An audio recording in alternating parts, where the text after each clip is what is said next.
porque o las obras del Espíritu o las obras de la carne controlarán nuestra vida. Por favor, busque Gálatas 5:19, y manifiestas son las obras de la carne. Espero que entienda que cuando la Biblia habla de las obras de la carne, no hace referencia a nuestro cuerpo físico, sino a nuestra naturaleza adámica, o sea, a nuestra naturaleza pecaminosa, que todos nosotros la heredamos desde nuestros antepasados. ¿Cuáles son las obras de la carne? Desde el verso 19 tenemos una larga lista de las obras de la carne, comenzando con adulterio. Y adulterio significa unión sexual con otra persona que no es su cónyuge. Y cuando usted vive en adulterio, vive bajo el control de la carne, o sea, vive una vida descontrolada. Segundo, fornicación. Y la fornicación es sencillamente cualquier actividad sexual antes del matrimonio. La Biblia enseña sin dudas, sin titubeos, sin apologías y sin equivocación, enseña la castidad prematrimonial y la fidelidad matrimonial. Cualquier persona que vive una vida de fornicación, vive una vida descontrolada. Tercero, inmundicia. Aquí específicamente se refiere a pensamientos sucios, impuros, depravados. Una persona que lee o se deleita mirando pornografía o películas explícitamente sexuales o cosas por el estilo, es una persona que vive en la inmundicia de las obras de la carne, o sea que vive una vida descontrolada. Cuarto, lascivia.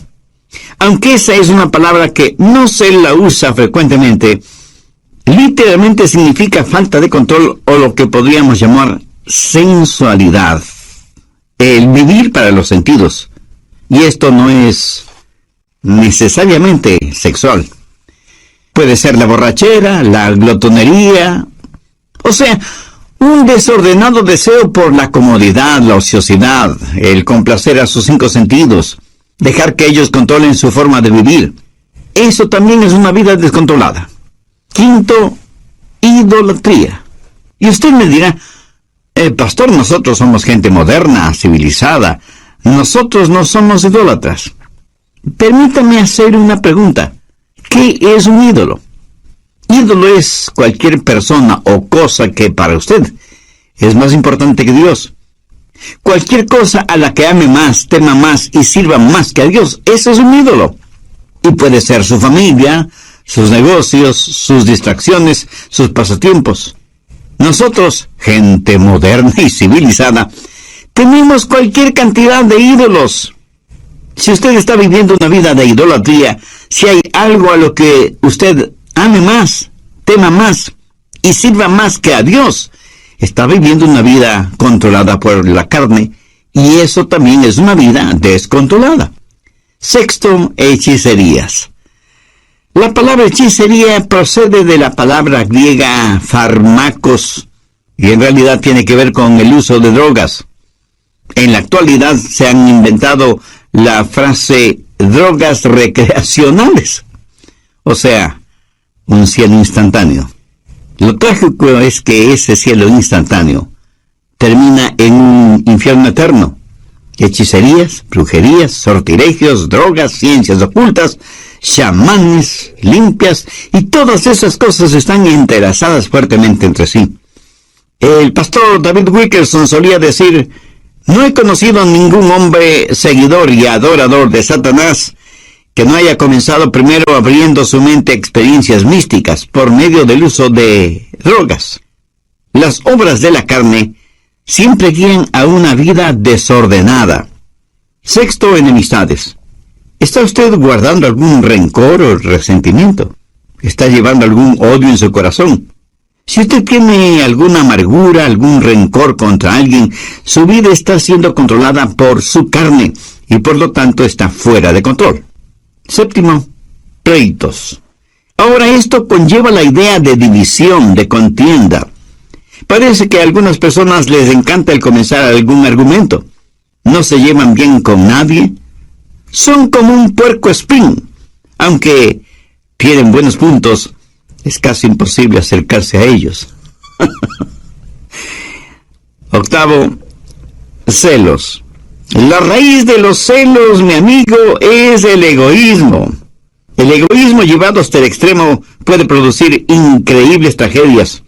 Un fanático celoso es una formidable arma terrorista. Un fanático religioso es una aterradora arma en manos de Satanás. 9, iras. Estas producen un incontenible deseo de venganza, un consumidor afán de desquite. Y no importa cuán bajo tengamos que descender, tanto y en cuanto podamos saciar nuestra venganza y aplacar nuestra ira. El único problema es que la venganza nunca ha traído paz a los vengadores. 10, contiendas. Y esto tiene que ver con personas especializadas en fraccionar un grupo humano. Una iglesia, por ejemplo. Si las cosas no se hacen a su manera, también pueden causar fisuras en un hogar, en el vecindario o en la comunidad. 11, disensiones. La palabra sedición, derivada de disensión, literalmente significa estar aparte y hace referencia a personas que forman pequeños grupitos y enclaves porque piensan que son mejores que todos los demás. A veces son precursores de cultos, logias y hermandades que son muy selectivos en cuanto a su membresía se refiere. 12, herejías. Las herejías invariablemente están relacionadas con las doctrinas falsas y no quieren adherirse a la palabra de Dios. Personas controladas por las obras de la carne en vez de ser controladas por las obras del Espíritu. 13, envidias. Una persona envidiosa es una persona que no está satisfecha con lo que tiene. Posee un espíritu de codicia. Carece de un espíritu de agradecimiento. Y no es que únicamente quiere más, sino que quiere tener más que todos los demás. 14, homicidios.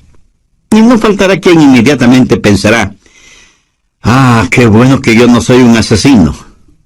Cuando Jesús interpretó no la letra de la ley, sino el espíritu de la ley, dijo que si tenemos odio, rencor, venganza en el corazón contra alguien, somos homicidas, sin necesidad de disparar un arma o de utilizar un puñal.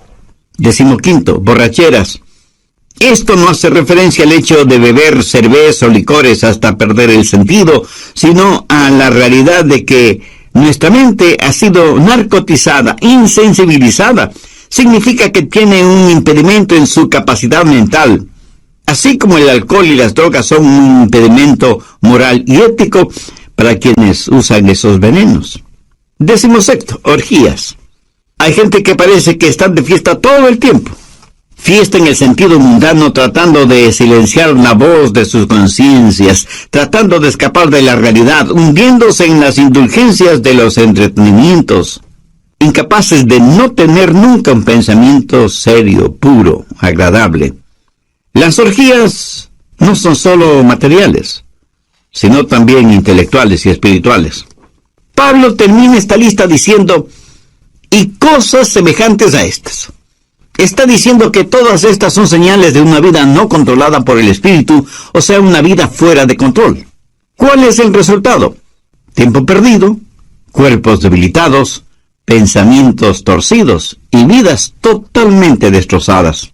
Gálatas 5:22 dice: mas el fruto del Espíritu es amor, gozo, paz, paciencia, benignidad, bondad, fe, mansedumbre, templanza. Contra tales cosas no hay ley. La palabra templanza significa estar bajo control, pero en este caso, estar bajo control del Espíritu Santo. Mi amigo, mi amiga, ¿quién está en control de su vida? Al respecto, hay algunas cosas importantes que debemos saber. Primero, cómo vivir una vida controlada por el Espíritu. Gálatas 5:13. Porque vosotros, hermanos, a libertad fuisteis llamados, solamente no uséis la libertad como ocasión para la carne, sino servíos por amor los unos a los otros.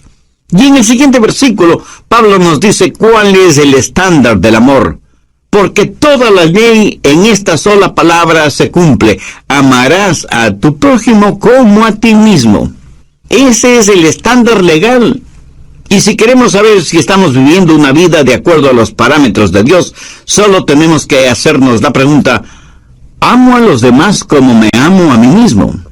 El estándar de una vida autocontrolada o una vida controlada por el Espíritu es la ley. Pero la medida de eso es el amor. Hay tres maneras de mirar esto de la ley. Algunos ven la ley como su enemiga. La carne les dice: no tengas nada que ver con ninguna clase de ley. La carne no quiere que nadie ni nada le sujete. Quiere hacer lo que le plazca. Eso es lo que se llama libertinaje. Otras personas miran a la ley como su amo. Y Pablo predica contra eso porque quienes viven bajo la ley están siempre luchando, pero nunca alcanzan la victoria. Saben lo que dice la ley. Saben que la ley es buena y justa, y por eso tratan de vivir bajo la ley, aunque eso les cueste la vida. Y quienes viven de esa manera, bajo la ley, son legalistas. Recuerde que la vida cristiana no es una relación de ley, sino una relación de amor. Muchos viven vidas de negativismo y ven a la ley como su amo. Gálatas 5:1. Estad pues firmes en la libertad con que Cristo nos hizo libres, y no estéis otra vez sujetos al yugo de esclavitud. Bueno, ¿y cuál es el yugo de esclavitud? Es el del esfuerzo propio. Cuando usted ve a la ley como su amiga, eso es libertad. Y tenemos tres opciones: libertinaje, legalismo o libertad. Y la Biblia dice que hemos sido llamados a libertad y que debemos estar firmes en la libertad con que Cristo nos hizo libres. Ahora escúcheme atentamente. Libertad no es hacer lo que se nos antoja. Nadie es verdaderamente libre hasta que no sepa lo que es control. Yo no sé interpretar música en ningún instrumento musical, lo cual me pone triste a mí, pero eso le alegra a muchas personas. Ahora, suponga que quiero tocar el piano, y tan pronto me siento frente al piano, sé que ese piano está regulado por ciertas leyes, y solo las personas que han aprendido esas leyes musicales son las que pueden hacer surgir melodías de ese piano. El salmista dijo: tus estatutos han sido mi canción en el día de mi peregrinaje. Cuando la Biblia dice que tenemos una vida de libertad, y esa libertad está controlada por el Espíritu, recién y solo entonces sabremos lo que es la verdadera libertad. Pero ¿cómo tener ese control, esa disciplina en nuestras vidas? No por medio del libertinaje, sino por medio de la libertad en el Espíritu. Nuestras vidas necesitan estar bajo control, pero no bajo nuestro propio control, porque eso lo único que producirá será libertinaje, sino bajo el control del Espíritu para tener libertad. Pero aún el parámetro de la libertad no es suficiente. Necesitamos fortaleza. ¿Dónde tener la fortaleza para vivir una vida controlada por el Espíritu? Bien, veamos Gálatas 5, versos 16 y 17. Digo pues, andad en el Espíritu, y no satisfagáis los deseos de la carne, porque el deseo de la carne es contra el Espíritu, y el del Espíritu es contra la carne, y estos se oponen entre sí, para que no hagáis lo que quisierais. Verá, parte de mi naturaleza es carnal, y parte de mi naturaleza es espiritual, cuando he nacido de nuevo. Y estas dos naturalezas están dentro de mí. Y lo mismo pasa en usted, ¿verdad? Y el Espíritu Santo dice a nuestro espíritu: vive para Dios y vive victoriosamente. Es una especie de guerra civil dentro de nosotros. Y por nosotros mismos no podemos tener la victoria. Entonces, ¿qué hacer? Verso 16. Andad en el Espíritu y no satisfagáis los deseos de la carne. Note que no dice satisfaced los deseos de la carne, para que podáis andar en el Espíritu. Eso es legalismo. Y es el sendero por el cual caminan millones de seres humanos. Si alguna lección espiritual he aprendido y sigo aprendiendo, es que no puedo caminar en el Espíritu si lo que me interesa es complacer los deseos de la carne. La santidad no es el camino hacia Cristo. Cristo es el camino hacia la santidad. ¿Dónde conseguir esa clase de fortaleza? Gálatas 5:18. Pero si sois guiados por el Espíritu, no estáis bajo la ley. El ser guiados por el Espíritu significa que yo voluntariamente busco la guía del Espíritu porque quiero caminar voluntariamente en el Espíritu. El estándar de la ley de Dios se manifiesta en el amor, y la fortaleza para esto es si caminamos en el Espíritu. Por lo tanto, la vida controlada por el Espíritu es el caminar en el Espíritu. Y todos sabemos lo que significa caminar, ¿no es cierto? Pero pensemos sobre esto un poquito más. Primero, el empezar a caminar. Un viaje de 1 kilómetro o de miles de kilómetros empieza con un paso. Voy a caminar de aquí hasta allá. Ahora, el comenzar a caminar es un acto de mi voluntad. Pero escúcheme, la vida controlada por el Espíritu, la vida espiritual disciplinada, no se vive por el poder de la voluntad, sino que se la vive por el poder del Espíritu Santo. Pero usted debe decidir. Y yo no puedo decidir por usted.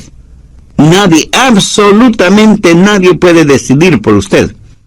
Es algo que solo usted puede decidir.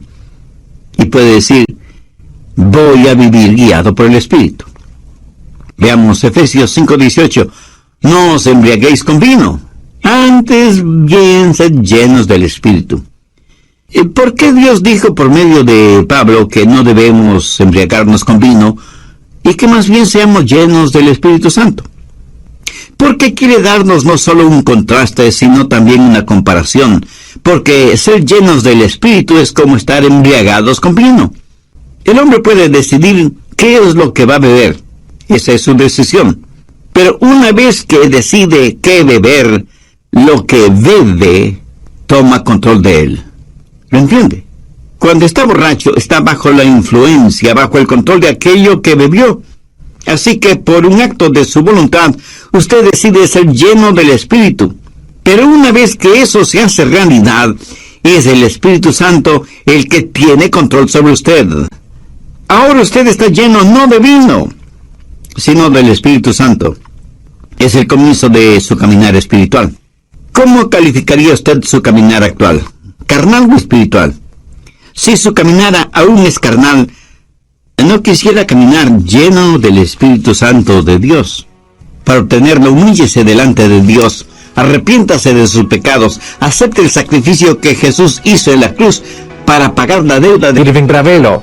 Les enviamos un saludo cordial desde nuestros estudios en Memphis, Tennessee. Hoy, el Dr. Adrian Rogers, en la voz del pastor Lenín de Anón, nos entrega la segunda parte de su mensaje, Cómo tener una vida controlada por el Espíritu. Desde el programa anterior estamos estudiando cómo tener una vida controlada por el Espíritu, teniendo como base bíblica lo que el apóstol Pablo dice en Gálatas 5, desde el verso 19 hasta el 23, y manifiestas son las obras de la carne, que son adulterio, fornicación, inmundicia, lascivia, idolatría, hechicerías, enemistades, pleitos, celos, iras, contiendas, disensiones, herejías y cosas semejantes, acerca de las cuales os amonesto, como ya os lo he dicho antes, que los que practican tales cosas no heredarán el reino de Dios. Mas el fruto del Espíritu es amor, gozo, paz, paciencia, benignidad, bondad, fe, mansedumbre, templanza. Vimos también algo detalladamente el significado de estas obras de la carne, e hice énfasis en primer lugar en cómo vivir una vida controlada por el Espíritu, porque como también lo dijo Pablo en Gálatas 5:13, porque vosotros, hermanos, a libertad fuisteis llamados. Solamente no uséis la libertad como ocasión para la carne, sino servíos por amor los unos a los otros. Y en el siguiente versículo, Pablo nos dice cuál es el estándar del amor, porque toda la ley en esta sola palabra se cumple: amarás a tu prójimo como a ti mismo. Bien, continuemos. Segundo, la circunferencia de su caminar. ¿Qué significa caminar en el Espíritu? Note que no dice caminar con el Espíritu. Tampoco dice caminar siguiendo al Espíritu. Claramente dice andad en el Espíritu. Para mí, eso significa que el Espíritu debe ser la circunferencia de su caminar. Por ejemplo, si yo le dijera a usted, camine en este edificio, significa que usted debe estar en ese edificio. El perímetro del edificio es la circunferencia dentro de la cual usted puede caminar. Si usted se sale del edificio, ya no estará en el edificio. Espero que lo entienda. Todos los países del mundo tienen sus fronteras. Para poder viajar de un país a otro, usted necesita un pasaporte con la visa respectiva. Y con eso usted puede viajar libremente de un país a otro. Pero a veces los países, por motivos de seguridad interna, cierran sus fronteras. Y uno puede llegar hasta la frontera, pero no puede pasar la frontera. Esa frontera es el límite de su caminar o de su viaje. Por analogía, el Espíritu Santo de Dios debe ser el elemento en el cual usted camina. El Espíritu debe ser el medio ambiente de su vida. Usted como que se encierra, se cubre, se cobija con el Espíritu Santo de Dios. ¿Está usted haciendo eso? Le puedo asegurar que su carne no quiere que haga eso. ¿Sabe por qué? Porque la carne le dirá, mira, no seas tonto. Fuera del Espíritu Santo puedes tener placeres y hacer cosas que necesitas para ser feliz. Escúcheme, una persona que tiene su vida controlada por el Espíritu Santo ha llegado a una conclusión terminante. No hay nada que valga la pena fuera de Jesús. Cuando usted pueda decir eso, es que está caminando en el Espíritu. No hablo del hecho real de que usted tiene que comer, dormir, trabajar, descansar, gozar de vacaciones y todas estas cosas. Todas estas cosas usted las necesita ver dentro del contexto de que el Espíritu Santo de Dios está guiando y dirigiendo su vida. Usted debe aprender a caminar dentro de la circunferencia y los parámetros del Espíritu Santo. Y cuando usted se salga de esa circunferencia, el Espíritu Santo le dirá, mire, estás cruzando el límite. Y usted retrocede y se arrepiente. Eso, mi amigo, es una vida controlada por el Espíritu Santo de Dios. Tenemos entonces el comienzo de nuestro caminar, la decisión del paso que vamos a dar, y la circunferencia dentro de la que podemos caminar en el Espíritu. Pero todavía hay algo muy importante. Tercero, la continuación de nuestro caminar. Gálatas 5:16 dice, digo pues, andad en el Espíritu. Andad, en el original griego, conlleva la idea de mantenerse caminando. ¿Pero qué es caminar? Sencillamente una serie de pasos. Y aunque comienza con una decisión, no se detiene allí. La vida controlada por el Espíritu es una crisis que comienza con lo haré, pero es seguida por un proceso realizado un paso a la vez. Lo dije ya hace algunos minutos. Un viaje de 1 kilómetro o 1000 kilómetros comienza con el primer paso. Pero usted no se detiene después del primer paso, sino que sigue caminando paso por paso sin detenerse. Digo, si es que usted quiere llegar a alguna parte. Dicen que muchos caminan muy aprisa para llegar a un lugar que no conocen. Y estando ahí, no saben qué hacer. Despistados. Anota al margen Colosenses 2:6. Este es un versículo clave en una vida controlada por el Espíritu. Si usted está cansado y enfermo de las obras de la carne, si quiere tener la libertad y el gozo de pertenecer a los hijos de Dios, quiero que grabe en su mente y en su corazón Colosenses 2:6. Por tanto, de la manera que habéis recibido al Señor Jesucristo, andad en Él. Mi amigo, es muy importante que usted entienda bien esto. Si usted ha recibido al Señor Jesucristo en su vida, debe caminar en Él. Si yo le pregunto a usted si ya es salvo, y usted me responde afirmativamente, tácitamente me está diciendo que ya ha recibido al Señor Jesucristo como su Salvador. Por favor, escúcheme con atención. Si eso es cierto, o sea que usted ya es salvo o salva, entonces quiere decir que usted está caminando en Él. Bien, me permite hacerle una pregunta. ¿Cómo recibió usted al Señor Jesucristo? Y probablemente usted me dirá, porque me arrepentí de mis pecados y deposité toda mi confianza y fe en Él. Muy bien, por arrepentimiento y fe. ¿Qué es lo que dice Pablo en Colosenses 2:6? Por tanto, de la manera que habéis recibido al Señor Jesucristo, andad en Él. Entonces, ¿cómo puede usted vivir una vida victoriosa? De la misma forma en que recibió a Cristo, por arrepentimiento y fe. Pero deseo que note las 3 últimas palabras del verso 6. Andad en Él. Y andad quiere decir caminar. Y el caminar se lo realiza un paso a la vez. Y usted necesita sus 2 piernas para caminar. No sé si se habrá dado cuenta, pero cuando caminamos estamos desbalanceados por fracciones de segundo cuando levantamos una pierna antes del siguiente paso. Le puedo asegurar que si usted está caminando y se queda con una pierna levantada por breves segundos, a menos que usted tenga un excelente sentido del equilibrio, terminará cayéndose. Así que ya puede ver la importancia de sus 2 piernas al caminar. Ahora, ¿cuáles son las 2 piernas de la vida cristiana? Arrepentimiento y fe. Pablo dice enfáticamente que si por arrepentimiento y fe hemos recibido al Señor Jesucristo, en arrepentimiento y fe debemos caminar en Él.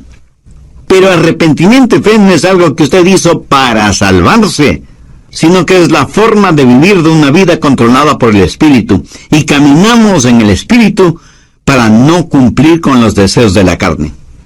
¿Cómo caminamos por arrepentimiento y fe? Entendamos lo que es arrepentimiento. Escuche atentamente lo que voy a decir, porque seguramente no será lo que usted piensa es el arrepentimiento, ni será lo que muchos definen como arrepentimiento. Arrepentimiento es la manera en que Dios se revela a nosotros, y fe es la manera en que Dios nos revela a Jesús. Y quiero que entienda bien esto, por eso vale la pena repetirlo. Arrepentimiento es la manera en que Dios se revela a nosotros, y fe es la manera en que Dios nos revela a Jesús. Arrepentimiento es cuando yo veo que estoy en bancarrota espiritual. Y fe es cuando veo la gloria de Él. Cuando usted se salvó, cuando yo me salvé, lo hicimos por arrepentimiento y fe. Permítame compartir un poquito de mi testimonio personal. Cuando no era más que un muchachito, un jovencito, no sabía mucho de religión, y mucho menos de teología, por supuesto. Pero mi corazón tenía hambre de Dios.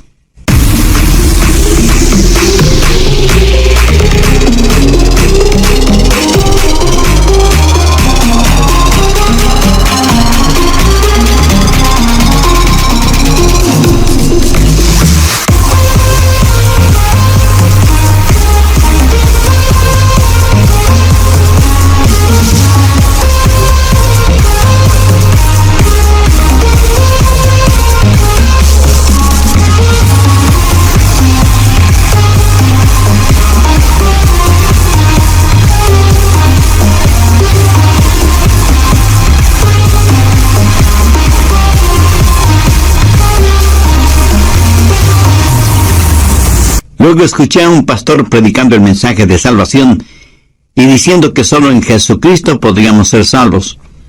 Hice esa decisión y le entregué mi corazón y mi vida al Señor Jesucristo. Le entregué todo lo que sabía de mí a todo lo que sabía de Él. Y francamente debo reconocer que yo sabía muy poco sobre mí mismo y obviamente muy poco sobre Jesús. Hasta ese momento no me había dado cuenta cuán pecador era, y muchísimo menos, cuán glorioso era Jesucristo. Por eso digo que le entregué todo lo que sabía de mí, a todo lo que sabía de Él. Pero desde entonces aprendí mucho acerca de mí, y lo que aprendí acerca de mí no era muy agradable que digamos. Y aprendí mucho acerca de Jesús, y Él es mejor, muchísimo mejor de lo que yo pensaba que era. Y porque recibí a Cristo con arrepentimiento y fe, comencé a caminar en Él. ¿Sabe por qué? Porque cada día aprendo más sobre mí. Y mientras más aprendo sobre mí, más tengo de qué arrepentirme. Pero también aprendo más sobre Él. Y mientras más aprendo acerca de Él, más y más confío en Él. ¿Lo entiende? arrepentimiento y fe. A lo mejor a veces usted piensa, creo que realmente no soy salvo, porque si fuera salvo, ¿por qué tengo esta gran convicción de mi pecado? Mi amigo, usted tiene esa gran convicción de su pecado precisamente porque es salvo y está aprendiendo más sobre usted y más acerca de Jesús. Esa convicción no es una señal de que no es salvo, sino más bien una señal de que usted finalmente está entendiendo el significado de una vida controlada por el Espíritu. Lo que estoy diciendo sencillamente es que hay un comienzo en nuestro caminar espiritual. Así como tuvimos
un comienzo en nuestro caminar físico, biológico.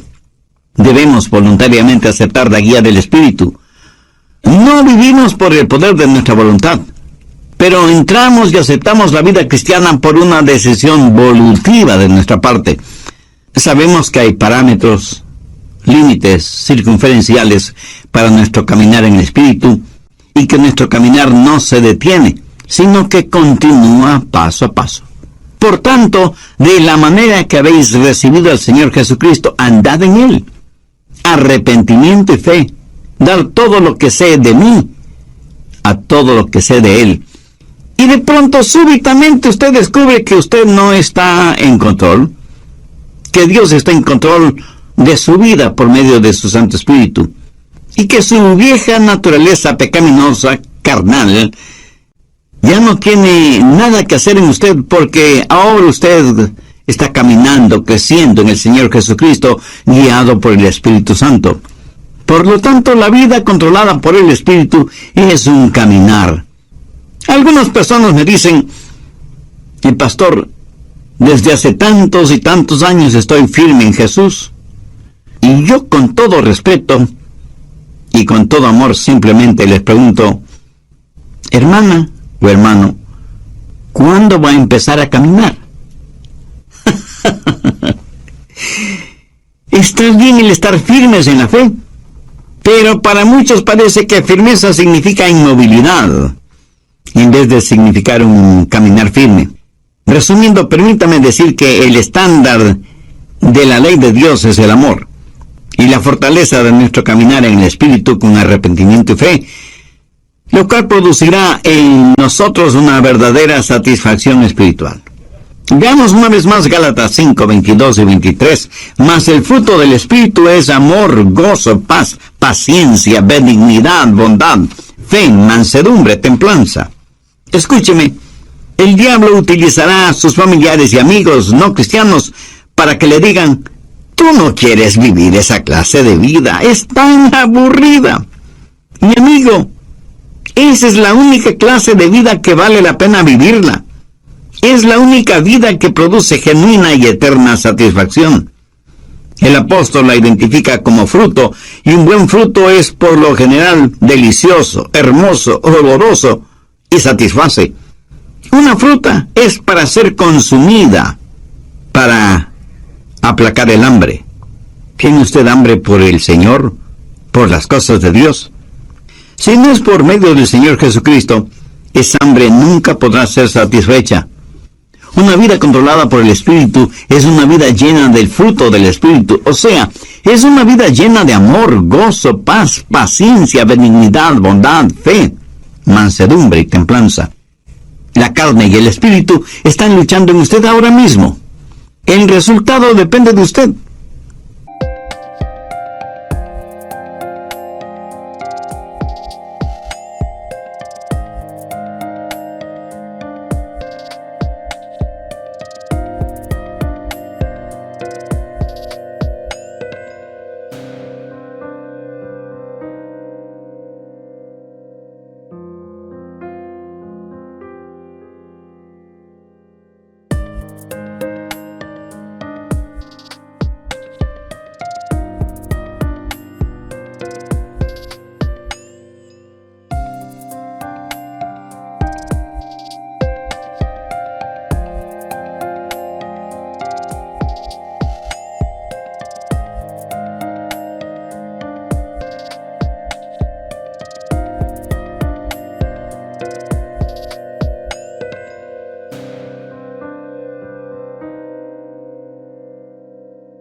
Si usted dice, voy a vivir una vida de libertinaje y ver la ley de Dios como mi enemiga, no voy a vivir una vida de legalismo y tener la ley como mi amo.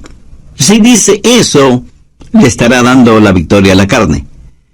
Pero si dice, voy a tener a la ley como mi amiga, voy a vivir una vida de verdadera libertad, voy a buscar la fortaleza del Espíritu Santo y buscar voluntariamente la guía del Espíritu Santo y dejar que Él marque los parámetros normativos de mi vida y que me ayude a encontrar todo en Jesucristo, voy a caminar un paso a la vez en arrepentimiento y fe. Si usted dice eso, Dios le dará libertad. La libertad con que Jesucristo quiere hacerle libre. Y si hay alguna disciplina de su parte, no piense que la disciplina es restrictiva.